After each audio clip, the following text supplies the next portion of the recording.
Welcome to Rustbuster's installation guide for the vehicles listed below. Before we begin, if you're uncomfortable with any of the processes listed in this guide, we strongly suggest you seek the work of a professional. Ensure you have all the tools and utilities listed and that you're following all the manufacturer's safety precautions during use. Step 1.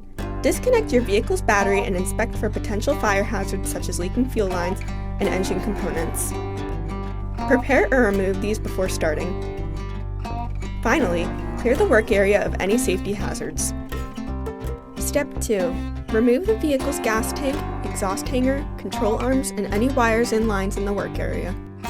Cut around the inside and outside of the tube on both sides of the crossmember, followed by relieving the welds between the rear coil spring buckets and the crossmember. Then, cut the crossmember in half and remove the two pieces from the frame. Step 3. After grinding the frame free of rust and debris, slide the inside plates onto the crossmember before putting it in place. The passenger side of the crossmember has to go in first. Step 4. Line up the crossmember and tack weld the plates into place. Following proper welding procedures, begin welding on the outer plates and rings. Then, weld the coil spring buckets into place. Finally, coat the part and work area with a primer or other rust inhibitor to help prevent the risk of rust formation.